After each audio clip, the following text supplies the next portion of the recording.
ndifuriza umugoroba mwiza nanone abanywanyi b'ibiganiro byacu abatwumviriza muherereye mu bice bigiye bitandukanye turabahaye ikaze ngakuri ndomoresha kure yacu yanyu Burundi News TV imbonesha kure imwe rudende ibandanya kubashikiriza amakuru akomeye cyane amakuru by'umwihariko yihuta agezweho aravugwa mu bigendanye n'umutekano politique diplomasi ndetse n'ibindi bigiye bitandukanye ndabahaye ikaze rero kuri uyu wa Mungu kwigenekerezo ya 13 kwezi kwa gitugutu 2024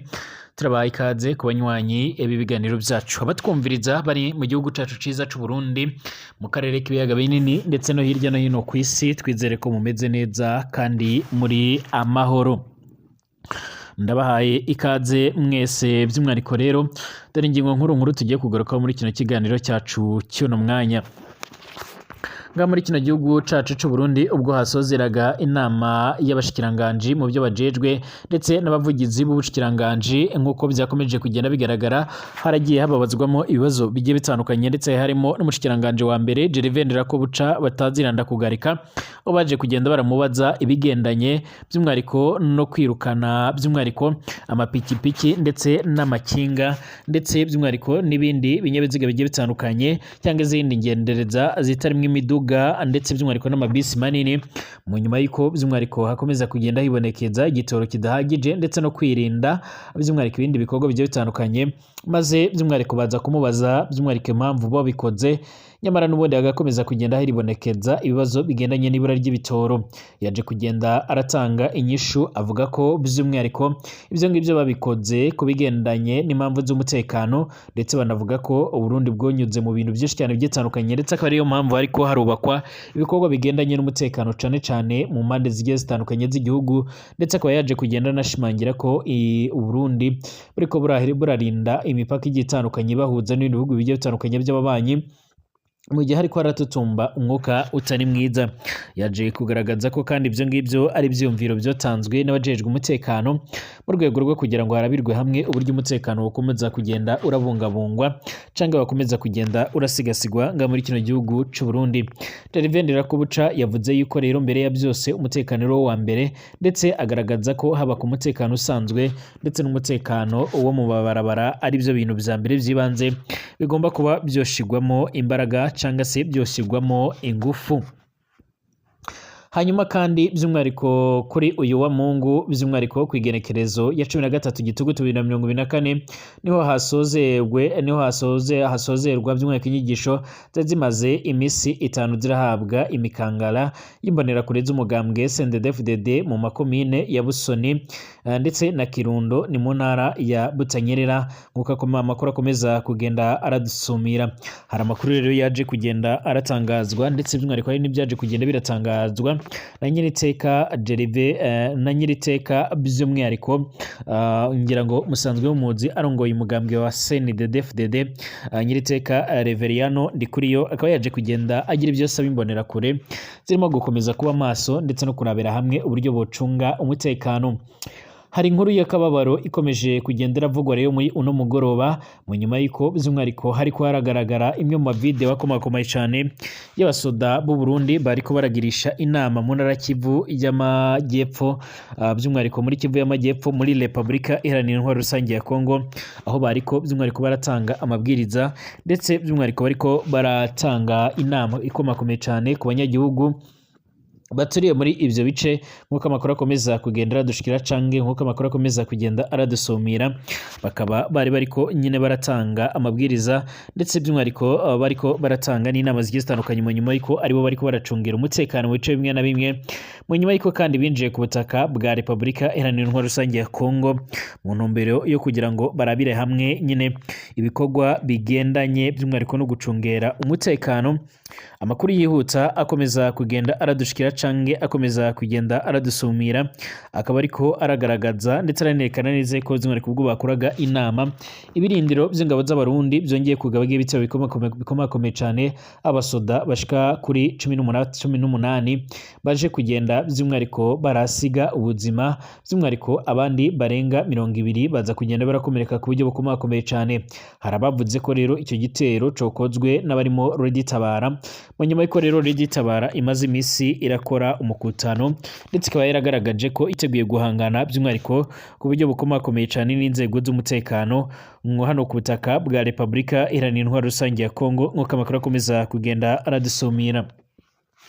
Turagaruka no ku yandi makuru akomeye cyane yakomeje kugenda aravugwa ku buryo bukomakomeye cyane, aho igihugu cya Israel cyaje kugenda kirasaba by'umwihariko umuryango w'abibumbye ONU yuko bovana ingabo zabo ku butaka bwa Libani mu rwego rwo kugira ngo babashe kuba boharasa bisanzuye. Ni mu nyuma y'uko rero mu minsi iheze igisoda RDF cya Israel cyaje kurasa ku ngabo za Loni nk'uko biratangazwa. Ndabaha ikaze mwese rero abanywanyi b'ibiganiro byacu abatwumviriza muherereye mu bice bigiye bitandukanye, twizere ko mumeze neza kandi muri amahoro mukomeje kugenda munamererwa neza. Abatwumviriza bari mu gihugu cacu ciza c'u Burundi mu karere k'ibiyaga binini cyane, abatwumviriza by'umwihariko baherereye by'umwihariko ku mugabane wa Afrika, ku mugabane w'Uburaya, Aziya, Australia, Amerika ndetse n'andi hose, turabahaye ikaze. Nimba bwa mbere ushitse ngaho rero kuri mbonesha kure ya channel yanyu Uburundi News TV, bisonda kwanditse sabone kugira ngo ucaronka amakuru n'ibiganiro byacu, ubane natwe gatanu kuri gatanu. Twibanda ku makuru agezweho cyangwa idonido ry'amakuru agezweho abaravugwa mu bigendanye n'umutekano, politike, diplomasi ndetse n'ibindi bigiye bitandukanye. Ikaze rero by'umwihariko amakuru n'ibiganiro byacu tubitangurire nga muri kino gihugu cacu c'u Burundi, ubwo hariko harasozerwa by'umwihariko inama y'abajejwe cyangwa se y'abashikiranganje by'umwihariko mu byo bajejwe ndetse n'abavugizi b'ubushikiranganje nga mu gihugu cacu c'u Burundi. By'umwihariko haje kugenda arabazwa ibibazo bigiye bitandukanye, aho Gervais Buca yari umwe mu bashitsi bakuru bayaje kubazwa ku bigendanye n'umutekano ndetse aza no kongera kubazwa ku bigendanye no kubanga mu gisagara ca Bujumbura barakuyemo by'umwihariko amapikipiki ndetse n'amasoziki ndetse n'amakinga bakayashyira mu bindi bisagara bigiye bitandukanye no mu yindi micungararo. Mu nyuma y'iko rero by'umwihariko bari haribonekeza by'umwihariko ibura ry'ibitoro, mu nyuma y'iko ayo mapikipiki yariko arasanzwe arakoresha ibitoro. Gushika ubu ngubu kandi nubwo hariko haravugwa ibigendanye n'uko igitoro cyamaze kugenda kiraboneka nga muri kino gihugu cacu ciza c'u Burundi, by'umwihariko arakibonekeza ibura ry'icyo gitoro mu bice bimwe na bimwe, ndetse gushika ubu ngubu hari n'abatajya umunwa mu kugaragaza neza yuko by'umwihariko igitoro mu Burundi gikomeza kugenda kiraba ingumi ndetse mu ntara zigiye zitandukanye kitariko kirashika. General Gervais Buca bataziranda kugarika rero yaje kugenda arashimangira ndetse aranagaragaza neza yuko by'umwihariko ibyo byose ari bimwe mu bintu biteye impungenge, ndetse aza no kugenda agaragaza neza yuko by'umwihariko ari akamaramaza mu nyuma yuko abatari bakeya bakomeza kugenda baragaragaza ko batewe impungenge n'umutekano muce cyane. Gervais Buca yaratangaje ko by'umwihariko Burundi buriko burashira imbaraga mu buryo bukomakomeye cyane, mu buryo bushoboka n'ubudashoboka mu kubaka igisoda, mu kubaka inzego z'umutekano zishoboye, ndetse by'umwihariko akaba yashimangiye ko ari nayo mpamvu mu bice bimwe na bimwe bigiye bitandukanye by'umwihariko hariko haribonekeza abasoda bagiye batandukanye benshi. Yatanze urugero nko ku mipaka imwe n'imwe irahuza igihugu cacu c'u Burundi n'ibindi bihugu bigiye bitandukanye by'ababanyi, uburyo hariko haracungererwa umutekano mu nyuma y'uko aho kwirindwa ko hashobora kuba hogaragara amasanganya akomakomeye yaturutse mu bihugu by'ababanyi. Yagaragaje ko usibye naho ngaho no mu gisagara ca Bujumbura no mu bindi bice bigiye bitandukanye hakomeza kugenda hariko harakazwa ibibazo bigendanye n'umutekano, ndetse yanayishuye ku kibazo kigendanye n'igitoro, avuga ko Uburundi bwo bwaraciye mu bihe bidasanzwe bigiye bitandukanye, ariko avuga yuko icibanze ari umutekano ndetse by'umwihariko ari nawo by'umwihariko ugomba kuza mbere. Avuga ko rero abo barakora ibikorwa bigendanye no kuyunguruza abantu batobikora badafite umutekano, ndetse anagaragaza neza yuko by'umwihariko ibikorwa ibyo ari byo byose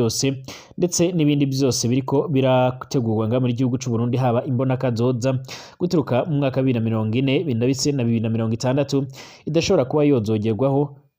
mu gihe gushika ubu ngubu by'umwihariko ata mutekano wuzuye. Ndetse avuga ko haba umutekano usanzwe ndetse n'umutekano mu mabarabara ari ingenzi, akaba ariyo mpamvu rero by'umwihariko abajejwe umutekano botanze ibyiyumviro mu rwego rwo kugira ngo ayo makinga, amapikipiki bibashe kuba byokwigizwa mu micungararo y'inyuma, bivanwe mu mabarabara agiye atandukanye nga mu gisagara ca Bujumbura mu rwego rwo kwirinda amasanganya ashobora gukomeza kwibonekeza muri ibyo bice nk'uko bikomeza kugenda biragaragara.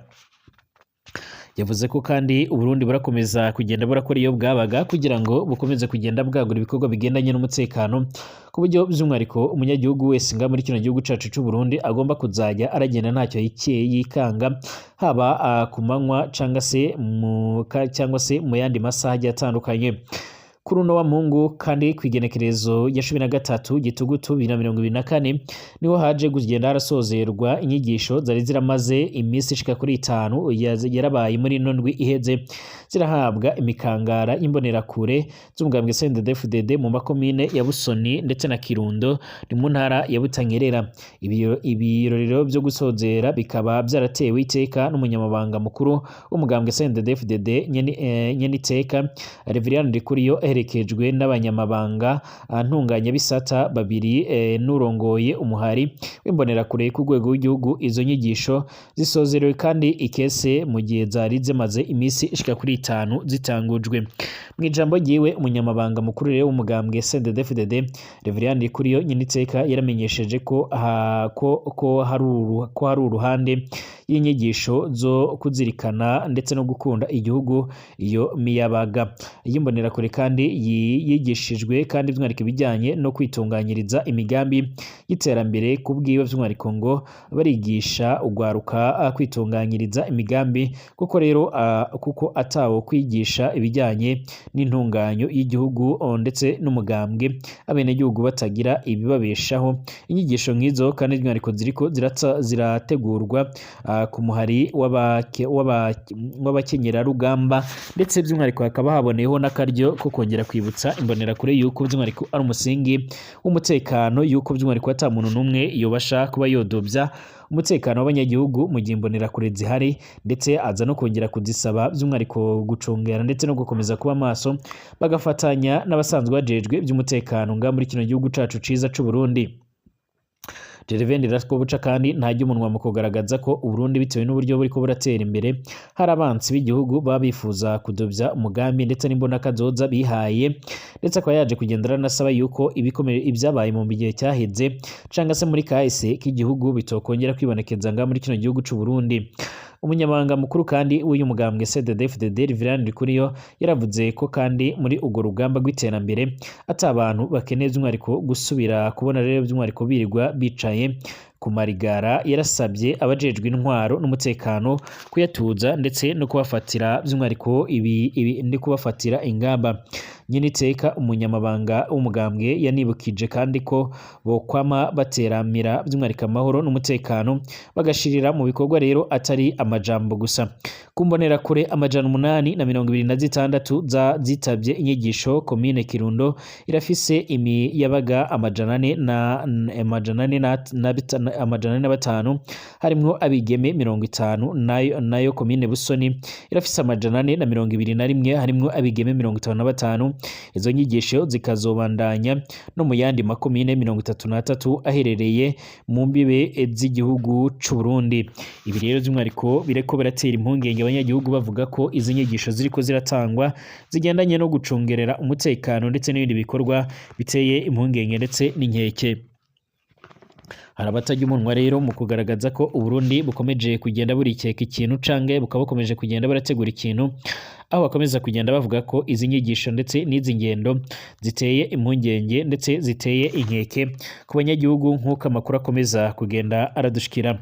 Kugeza ubu ngubu rero by'umwihariko cane ingendo ziriko zirakogwa na Reverien Ndikuriyo asanzwe ari umunyamabanga mukuru wa CNDD-FDD ariko aributsa imbonerakure yuko ari ingenzi gukora iyo bwabaga ndetse no gukora ibishoboka byose kugira ngo zibashe kuba zocungera umutekano, ariko kandi aza kugenda yibutsa abanyagihugu bagiye batandukanye by'umwihariko basanzwe barakora akazi ko gucungera umutekano haba ku mipaka no mu bindi bice bigiye bitandukanye hagenda harikekwa yuko umwanzi yohinjirirwa by'umwihariko yohinjirira ko basabwe kugenda baraba maso. Ku butaka bwa Repubulika Iharanira Intwaro Rusange ya Congo mu ntara Kivu y'Amajyepfo agace katari kamenyekana neza by'umwihariko umuhari wa Ntambara wongeye kugaba ibitero bikomakomeye cyane bikaba by'umwihariko byongeye kugenda birahitana abanyagihugu by'umwihariko biganjemo abo muri Congo, ariko kandi hakaba hiyongeraho cyane cyane abasoda b'igihugu cacu c'u Burundi n'abasoda b'u Burundi bariko barakoresha inama abo banyagihugu rero by'umwihariko cyane ko baherereye mu gice ingabo z'u Burundi ziriko zirakontrola zifatanyije n'abamayimayi n'abazarendo n'abayifayidese, aho bariko barategura ibikorwa bigendanye no guhangana n'umuhari wa Tabara. Tabara ni umuhari usanzwe uragwanya ubutegetsi bw'u Burundi ndetse urakora ibishoboka byose kugira ngo ubashe kuba wohindura u Burundi nkuko bakomeza kugenda barabisaba.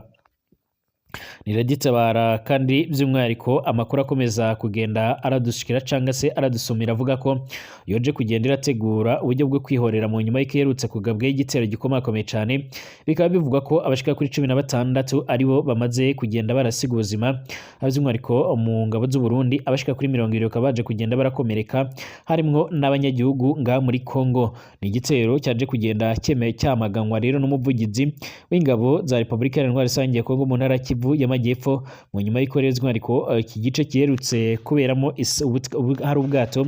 bwari buturutse muri icyo gice mu ntara Kivu y'Amajyepfo bwerekezaga mu ntara Kivu y'Amajyaruguru, bwaje kugenda burahura n'isanganya ikomakomeye cyane, aho benshi bakirimo barashakishwa. Kugeza ubu rero Repubulika Iharanira Intwaro Rusange ya Congo irakomeje kugenda iraberamo ibibazo bigiye bitandukanye. Ni igitero kitari kigira icyo gitangazwaho na Tabara, ariko bivuga ko Tabara ariyo yaje kugenda iratungurana muri icyo gitero, mu nyuma y'iko iherutse gutangaza ko by'umwihariko nayo yaje kugenda iragabwaho igitero nk'uko byaje kugenda biragaragara canke nk'uko byaje kugenda biratangazwa. Amakuru akomeza kugenda aradushikira by'umwihariko aravuga ko hariko harakorwa ubutabazi kubagizweho ingaruka n'icyo gitero, ndetse abatari bakeya bakaba bakomeza kugenda bagaragaza ko by'umwihariko Tabara ikomeje kugendera ikibazo ku Burundi ndetse no ku ngabo z'u Burundi. N'u Burundi bwarungitse abasoda muri Congo mu rwego rwo kugira ngo babashe kuba bofatanya n'ingabo z'icyo gihugu mu guhangana n'uyu muhari wamaze kugenda uragira icyiciro gikomakomeye cyane nga muri Kivu y'Amajyepfo, ndetse hari n'abatajya umunwa mu kugaragaza ko by'umwihariko Uburundi bushobora kuzikangura by'umwihariko bwongeye guterwa, ndetse by'umwihariko igitero kikazaba kibi cyane kurenza ibindi byabanje. Ngaha kandi mu burasirazuba bwo hagati Irani, mu nyuma y'uko hariko harikekwa yuko hashobora kuzobaho ibibazo nk'ibyabaye kuri Hezbollah ubwo ivyombo byaturikanaga abantu benshi batari bake bakasiga ubuzima, Irani yabujije abantu kujyana ivyombo by'itumatumanaho mu ndege. Guverinoma ya Irani yaratanze amabwiriza yuko atabikoresho by'itumatumanaho bizwi nka pages cyangwa se ibyombo bizwi nka walkie talkies byemerewe by'umwihariko gutwarwa mu ndege. Ni umwanzuro kandi ufashwe mu nyuma y'ukwezi ibyo byombo biturukiye mu maboko rero y'ababikoreshaga cyane cyane abayobozi b'umuhari wa Hezbollah muri Libani, mu gitero bivugwa ko by'umwihariko cyogizwemo uruhara by'umwihariko n'abakora ubutasi ba Israeli. Irani nk'igihugu gifasha rero cyane Hezbollah kirafashe umwanzuro wo kubuza indege zitwara abantu bafise rero ibyo bikoresho kugira ngo by'umwihariko bitaba byabaturikira mu ndege nk'uko byagenze kuri Hezbollah. Kwigenekerezo ya 17 ndetse na 18 Nzeri nibwo rero ibyo bikoresho bivugwa ko byari byashyizwemo rero ibiturika byaturikiye mu maboko y'abagwanyi ba Hezbollah ndetse n'abayobozi babo babikoreshaga, byica abagera kuri 39, abandi basaga 3,000 babikomekeramo mu buryo bukomakomeye cyane. Hezbollah irayutse gutangaza ko by'umwihariko abayoboke bayo basaga 1,500 bamugaye kubera iryo turika ry'ibyombo, aho abenshi bahumye abandi bagacika amaboko. Hezbollah ni umuhari kandi wo muri Libani udacana uwaka na Israeli, by'umwihariko nyuma y'intambara iki gihugu rero cyatangije ku mutwe wa Hezbollah na ufashwa na Irani. Irani rero by'umwihariko irafise gahunda yo kuzarasa ku mariba agiye atandukanye ndetse no ku bigo bimwe na bimwe by'ingabo za Israeli imbere muri icyo gihugu, ndetse gushika ubu ngubu biravugwa ko Israeli ikomeje kugenda nayo iritegura kwihorera kuri Irani, by'umwihariko iherutse kotsa umuriro ndetse ikaba iherutse no kotsa ndetse no kugaba ibitero bikomakomeye cyane muri Libani, nk'uko amakuru akomeze iherutse kohereza ibisasu biremereye cyane i Tel Aviv, nk'uko amakuru akomeza kugenda abigaragaza canke akomeza kugenda aradusumira. Mu ntumbero yuko rero Israel ikomeje kugenda irashakisha uburyo yokongera kugaba ibitero bishasha muri Libani Israel yaje kugenda irasaba ingabo za Israel ingabo za MONUSCO kuva muri ivyo bice. Umushikiranganje wa mbere wa Israel bwana Benjamin Netanyahu kuri wa Mungu kwigenekereza 13 gituguto 2024 yasabye umuryango w'abibumbye gukura ingabo zabo by'umwariko mu duce tuberamo rero intambara muri Libani. Bwana Benjamin Netanyahu yavuze ko ingabo za Israel zasabye kenshi umuryango w'abibumbye gukura ingabo zabo by'umwariko muri ivyo bice, zivuga ko kuhakorera by'umwariko bizigira ingwate z'abagwanyi ba Hezbollah. Hagati aho kandi abategetsi bo muri leta zunze ubumwe za Amerika bemeza ko Israel yaba yaramaze kwemeza ibice rero ishobora kugabamo ibitero byo kwihimura kuri Irani iheruka kuyigabaho ibitero vya misile, nk'uko amakuru akomeza kugenda aradusumira. Televiziyo ya ABC yo muri leta zunze ubumwe za Amerika iravuga ko ibice Israel ishobora kuzogabamo ibitero birimo ibikorwa remezo vya gisirikare ndetse n'ibitanga ingufu. Akarere k'uburasirazuba bwo hagati muri iki gihe kiteguye ko rero igice cyo cyose rushobora kwambikana. Intambara hagati ya Israel ndetse n'abagwanyi ba Hezbollah bashyigikiwe na Liban ndetse na Hamas muri Gaza zishobora gufata indi ntera. Irani ni igihugu gikungahaye by'umwihariko kuri peteroli, cyavuze ko Israel niramuka rero ikigabyeho ibitero izabona akaga gakomakomeye cyane. Israel yavuze kenshi ko izimura kuri Irani kubera igitero yayigabyeho tariki ya mbere y'ukwezi k'Ukwakira, nayo by'umwihariko yabikoze mu rwego rwo kwimura ku bikorwa by'ingabo za Israel muri Gaza ndetse na Libani no kuyicira n'icwa ry'abayobozi b'umuhari wa Hamas ndetse n'umuhari wa Hezbollah. Gushika ubu ngubu rero batari bakeya barakomeza kugenda baratebwa impungenge n'ibitero bishobora kuzagabwa muri ivyo bice, ndetse kugeza ubu ngubu hari bamwe bavuga ko ku ruhande rwa Libani by'umwihariko ndetse na Israel hashobora gukomeza by'umwihariko kugaragara amakimirane, ndetse abatari bakeya bakaba bakomeza kugenda barahapfira. Ndetse gushika ubu ngubu amakuru yihuta akomeza kugenda aradusomira nuko inzego z'umutekano zamaze kugenda ziragaragaza ndetse ziranerekana neza yuko by'umwihariko ari akamaramaza. Leta zunze ubumwe za Amerika rero nubwo zikomeza kugenda zirasabwa cyangwa se zikomeza kugenda zirasabwa gukomeza gushyigikira Israel by'umwihariko, ku rundi ruhande iravuga ko ibi bintu bishobora kuzogira ingaruka zikomakomeye cyane ku bigendanye by'umwihariko n'ibikoresho byo hirya no hino bikenerwa mu isi. Ku ruhande rwa Israel baravuga ko bashobora kuzibanda ku ngufu ndetse by'umwihariko n'amariba ya peteroli nga mu gihugu ca Iran, ariko kandi bikaba bigoye kubona aho bonyuza indege zabo kugira ngo zibashe zojya kugaba ibitero. Ni mu gihe ku ruhande rwa Iran nabo by'umwihariko batajya umunwa mu kugaragaza ndetse no kwerekana neza yuko by'umwihariko kimwe mu bintu bibaraje inshinga nibaramuka bagiye kwihimura bazihimura by'umwihariko ku bikorwa bigiye bitandukanye, cyane cyane inganda zitanga ingufu by'umwihariko za nuclear nga muri Israel, ndetse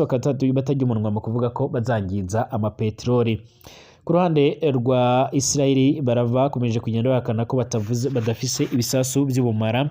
ariko kandi amakuru y'ibandanga aravuga ko bafise ibiharugwa mu majana 3. Ni mu gihe ku ruhande rwa Iran bivuga ko haba haratanguwe ibikorwa byo kubyubaka. Dusubira mu masaha ari imbere by'umwihariko turabera hamwe andi makuru agezweho akomeje kugenda aravugwa. Ndayifuriza umugoroba mwiza kandi amahoro y'Imana akomeze kugenda arabana namwe. Ndabashimiye mukomeze kugenda muramererwa neza.